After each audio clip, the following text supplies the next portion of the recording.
All right, so now that we know what seizures are, what causes them, and how we assess and treat them medically, let's talk nursing care. Now, a lot of this we've probably already mentioned, or it's going to be common sense based on what we've talked about, but we're bringing it full circle here. So, before a patient has a seizure, we're focused on two things: prevention and protection. So, one big thing that we need to do is make sure we're giving all their medications on time and as scheduled. They have a relatively narrow therapeutic window, so it's really, really important that we give them on time. Now, if we know the patient is at risk, we're going to put them on seizure precautions. So, what are seizure precautions? Well, we put the bed in the lowest position, make sure the brake is on. We're going to pad the side rails. Now, you can do this with pillows. I've seen people do it with blankets, or there's actually specially designed pads just for this purpose. And then also, we always want to keep suction and oxygen at the bedside. Make sure you have your suction tubing, you have your yonker, make sure your regulator is working. This is a huge safety issue for them. And then also, it's really important, like we talked about in therapeutic management, that you have a standing PRN order for Ativan. Now, some places will allow you to use the locked portion of a cart in the room to keep Ativan in the room. Some facilities do not allow this because it's a controlled drug. So make sure that you're following your facility policy. And if you can't have it locked at the bedside, at least make sure that you have that PRN order so that you save precious time. Try to call the doctor for the order and waiting for the pharmacy to approve it. If you've got it approved already, it's much faster to get. Now, when the patient does have a seizure, you want to turn them on their side and have that suction ready in case they vomit. We need to prevent aspiration. Make sure you're monitoring their SpO2 levels, and you're going to give them oxygen as needed. Now, we'll usually just use a mask. And sometimes, if this is the patient's face, I'm going to actually just hold the mask right in front of their face. Instead of trying to struggle to strap it around them. Just for safety purposes, we don't really want to be trying to forcefully hold their head or anything to apply a nasal cannula or to strap it around. So I just hold a face mask in front of their face. As long as they're actually breathing, having that face mask there with the oxygen going is going to help. Biggest thing here is we do not ever put anything in their mouth.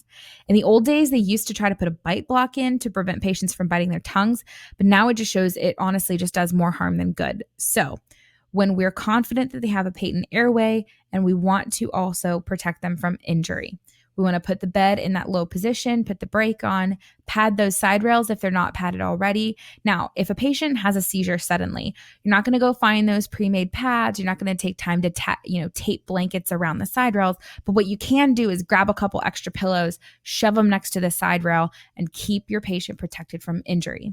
Now, if your patient does have any kind of restrictive clothing on, like a jacket, you want to loosen that so that it doesn't pull tight on them. And then whatever you do, do not restrain the patient. We simply want to protect their head, protect their arms from hitting side rails and things like that. But we don't actually want to try to hold them down because we can actually cause injury from them pulling away from us. Now, while all of this is happening, someone needs to call the provider. Someone needs to get and push the Ativan. Usually, honestly, I'll call the charge nurse. I'll call for help. Don't try to handle this situation on your own if you don't have to. Make sure you get help. Again, nursing is a team sport, so don't function in isolation. If you need help, call for help. Get someone to call the doctor for you. So once the seizure is over and the patient is stable, we still need to make sure we focus on safety because they're going to be in that post-ictal phase. They're going to be really drowsy. They might even be delirious or only semi-conscious. So we need to monitor their LOC and their oxygenation until they're fully awake again and protecting their own airway. Now, as far as documentation, you need to document the onset and duration time, as well as any events leading up to the seizure. Again, maybe they just had a large bowel movement or they drank a cold glass of ice water. I've seen that happen as well. Then we'll document what type of seizure it is. So was it tonic, clonic? Was it an absent seizure, etc.? And then we're going to want to document any vitals, any events that happened during the post-ictal phase, and what's going on with the patient now. Did you apply oxygen? Did you have to suction them? Did they vomit? All of that needs to be documented. And then, of course, you're going to document if you gave any medications, okay? Now, the important thing for patient education, we've mentioned this a few times, is making sure that they are compliant with their medication. So that's the first thing we're going to teach them is here's the medications you need to take, here's when you need to take them and how often. Now, if they need help, you can actually get them something like this pill holder that helps them to organize their medications and keep track of what needs to be taken. The other thing we want to make sure we teach them is the care and safety during a seizure. We want to make sure that they have an action plan for what's going to happen if this patient has a seizure at home. Make sure the family knows what to do, who's going to call 911, or even when to call 911. For somebody who has seizures regularly, not every seizure is an emergency. Now, if they begin to turn blue and they have some cyanosis, or if they have excessive vomiting, or if a seizure is lasting longer than 5 minutes, they need to call 911. The other thing is if they start having back-to-back seizures, they need to call 911 because there's a chance they're headed into a status epilepticus phase, in which case they need to get help. Of course, our top priorities are intracranial regulation. Remember, something is going on that's causing the seizure to happen. And then, of course, safety. Think airway protection and injury prevention.